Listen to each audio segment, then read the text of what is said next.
മഹാലക്ഷ്മി സീരിയലിൻ്റെ ഏറ്റവും പുതിയ പ്രൊമോ റിവ്യൂയിലേക്ക് എല്ലാ കൂട്ടുകാർക്കും സ്വാഗതം.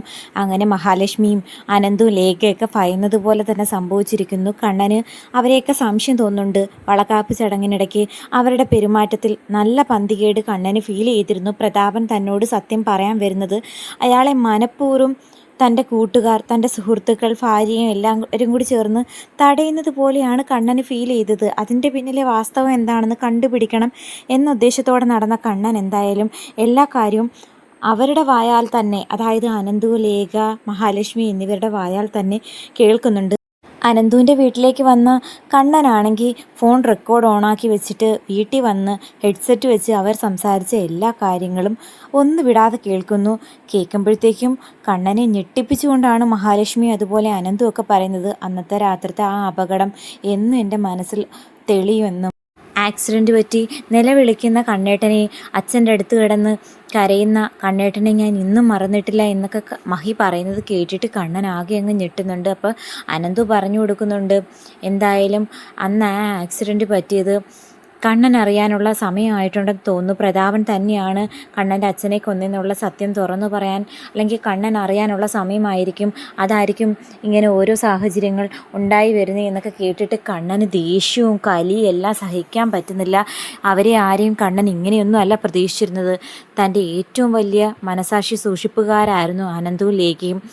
സ്വന്തം സഹോദരനോ സഹോദരിയോ പോലും തൻ്റെ ജീവിതം നാശമായി കാണണം, അല്ലെങ്കിൽ താനും ഭാര്യയും കൂടി ബന്ധം ഒഴിഞ്ഞു കാണണം, തൻ്റെ ജീവൻ ഇല്ലാണ്ടായി കാണണം, സ്വത്തുക്കളെല്ലാം സ്വന്തമാക്കണം എന്ന് ആശിച്ച സമയം മുതൽ എന്തു പറഞ്ഞാലും അനന്തവും ലേഖയും അവർ രണ്ട് നല്ല കൂട്ടുകാരുണ്ടായതുകൊണ്ട് മാത്രമാണ് ഇത്രയൊക്കെ കണ്ണൻ പിടിച്ചു നിന്നത്. കണ്ണൻ്റെ ജീവിതത്തിൽ ഒരുപാട് മാറ്റങ്ങൾ ഉണ്ടാക്കാനും അവർ ശ്രമിച്ചിരുന്നു. എന്നാൽ അവർ പോലും തന്നെ ചതിക്കുമായിരുന്നു. സത്യങ്ങളെല്ലാം മറച്ചു വെച്ചുകൊണ്ടാണ് തൻ്റെ ജീവിതത്തിൽ ഇത്രയും നാൾ മഹാലക്ഷ്മി നിന്നത്. എന്തുകൊണ്ട് ഇത്രയധികം സ്നേഹിച്ച ഭർത്താവായ എന്നോട് സത്യങ്ങൾ അവൾ മറച്ചു വെച്ചു എന്നൊക്കെയുള്ള ദേഷ്യമാണ് കണ്ണനെ വല്ലാണ്ട് ചൊടിപ്പിക്കുന്നത്.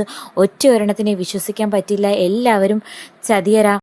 എന്തിനവരെല്ലാം ചേർന്ന് എന്നോട് സത്യങ്ങൾ മറച്ചു വെച്ചു, ഇനി അനന്തവും ലേഖയും എന്നെ ചതിക്കുമായിരുന്നു എന്നൊക്കെ കണ്ണൻ്റെ മനസ്സിൽ തോന്നുന്നുണ്ട്. അങ്ങനെ ദേഷ്യത്തോടെ കണ്ണനാണെങ്കിൽ വീട് വിട്ടിറങ്ങി കാറിൽ കയറി ഓവർ സ്പീഡിൽ വണ്ടി ഓടിച്ചാണെങ്കിൽ വരുന്നുണ്ട്. മിക്കവാറും അനന്തുവിൻ്റെ ലേഖയുടെയും വീട്ടിൽ നേരിട്ട് വന്ന് അവരോടും അതുപോലെ മഹാലക്ഷ്മിയോടും രണ്ട് വർത്താനം ചോദിക്കാനോ, ഇനി കണ്ണന് മഹാലക്ഷ്മി എന്ന് പറയുന്ന ഭാര്യയില്ല എന്നുള്ള രൂപത്തിൽ ഉപേക്ഷിക്കാൻ വേണ്ടിയിട്ട് പറയാൻ, നേരിട്ട് കണ്ട് സംസാരിക്കാൻ വേണ്ടിയിട്ട് വരുവാണെന്ന് തോന്നുന്നു. എന്തായാലും ആ വണ്ടിയുടെ സ്പീഡ് കണ്ടിട്ട് നല്ല പന്തികേട് തോന്നുന്നുണ്ട്. ഇനി കണ്ണൻ ഇതിൻ്റെ പേര് ആ ഒരു ടെൻഷൻ്റെ പുറത്തൊക്കെ ആക്സിഡൻറ്റ് പറ്റി വീണ്ടും ആ പഴയ അവസ്ഥയിലേക്ക് പോകാനാണോ, അതോ ഇനി മഹാലക്ഷ്മി എന്ന് പറയുന്ന ഭാര്യയെ ഉപേക്ഷിച്ച് വീണ്ടും ആ ശത്രുക്കൾക്കൊപ്പം അവരുടെ പഴയ പ്രിയതമനായ കണ്ണനായി നിൽക്കാനാണോ ഭാവം?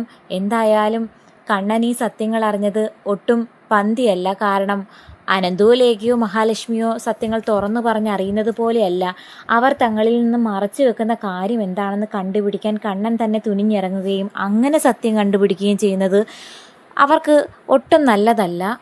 ഇതിനിടയ്ക്ക് എന്തായാലും നമ്മുടെ വാമദേവൻ അമ്മാവൻ ഒരു വിധത്തിൽ രക്ഷപ്പെട്ടു എന്ന് തന്നെ പറയാം. കരുണയ്ക്കും മുത്തശ്ശിക്കും മാത്രമേ അറിയാവൂ അന്ന് ആ കണ്ണൻ്റെ അച്ഛനെ കൊല്ലാൻ വേണ്ടി കൊട്ടേഷൻ കൊടുത്തത് ആരാണ്. വാമദേവനാണ്. വാമദേവൻ പണം കൊടുത്തതിൻ്റെ പേരിനാണ് പ്രതാപൻ ഈ കൊട്ടേഷൻ ഏറ്റെടുത്തത്. പ്രതാപൻ അന്ന് സാമ്പത്തികമായിട്ട് അത്ര ഓക്കെ അല്ലായിരുന്നു. ഇപ്പോഴും പുള്ളി ഭയങ്കര പണക്കാരനാണെങ്കിലും അന്ന് സാമ്പത്തികമായി ഞെരുങ്ങി നിന്ന സമയത്ത് പ്രതാപൻ വാമദേവൻ്റെ ആ പണം കണ്ടിട്ടാണ് കണ്ണൻ്റെ അച്ഛനെ കൊന്നത്.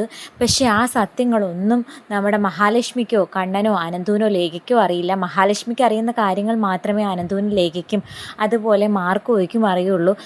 പ്രത്യേകിച്ചും പ്രതാപനാണെങ്കിൽ വാമദേവൻ അടുത്തുണ്ടെങ്കിൽ മാത്രമേ ഈ കൊട്ടേഷൻ തന്നത് വാമദേവനാണെന്നുള്ള സത്യം തുറന്നു പറയുന്നുള്ളൂ. അല്ലാതെയാണെങ്കിൽ മഹാലക്ഷ്മി എൻ്റെ കൂടെ ഉണ്ടായിരുന്നു, എല്ലാത്തിനും സാക്ഷി മഹാലക്ഷ്മിയാണ്, സംശയം ഉണ്ടെങ്കിൽ മഹാലക്ഷ്മിയോട് ചോദിച്ചാൽ മതി, 5 വയസ്സുള്ളവൾ എൻ്റെ ലോറിയിൽ അന്നേ ദിവസം ഉണ്ടായിരുന്നു, അങ്ങനെയാണ് ഈ അപകടം പറ്റിയത്, അവൾ അറിഞ്ഞെന്നുള്ള കാര്യം വ്യക്തമായിട്ടും പറയുന്നുണ്ട്. അതുകൊണ്ട് തന്നെ ഇനി ഒരു പക്ഷേ ദുർഗയോ ഉണ്ണിയോ ഒക്കെ സത്യം അറിഞ്ഞാൽ പോലും വാമദേവൻ അമ്മാവൻ്റെ ചതി ഇപ്പോഴും അവർ തിരിച്ചറിയത്തില്ല. പക്ഷെ എന്തായാലും ഒരു സമയത്ത് തീർച്ചയായിട്ടും അതും അറിയും. എന്നാലും വാമദേവൻ തൽക്കാലം രക്ഷപ്പെട്ടു എന്ന് തന്നെ പറയാം. പക്ഷേ മഹാലക്ഷ്മി ചിന്തിച്ചതുപോലെ തൻ്റെ സഹോദരൻ്റെ ജീവിതം താനായിട്ട് തകർക്കേണ്ട തൻ്റെ ജീവിതവും ഇങ്ങനെയൊക്കെ ആയി. തൻ്റെ അച്ഛൻ്റെ കൊലപാതകിയായ അയാളുടെ മകളെ ഇനി ഭാര്യയായിട്ട് വേണ്ട എന്ന് വിചാരിച്ച് താൻ കാരണം ഉണ്ണിയുടെയും അതുപോലെ കരുണയുടെയും ജീവിതം തകരണ്ടെന്ന് വെച്ചിട്ട് കണ്ണൻ ഉണ്ണിയോടും ദുർഗയോടും ഈ സത്യം മറച്ചു വെക്കുമെന്നൊന്നും അറിയത്തില്ല. എന്താകുമെന്ന് കാത്തിരുന്ന് കാണാം. എന്തായാലും ഇനിയത്തെ എപ്പിസോഡ് ഒരു ട്വിസ്റ്റ് വരുന്നത് വരെ കണ്ണനും മഹാലക്ഷ്മിയുടെയും വേർപാട് തന്നെയാണെന്ന് തോന്നുന്നു. നായകനും നായികയും എന്തായാലും എന്നെങ്കിലും ഒന്നിക്കും. പക്ഷെ ആ ഒരു കാലഘട്ടം എത്ര എടുക്കുമെന്ന് കാത്തിരിക്കാം.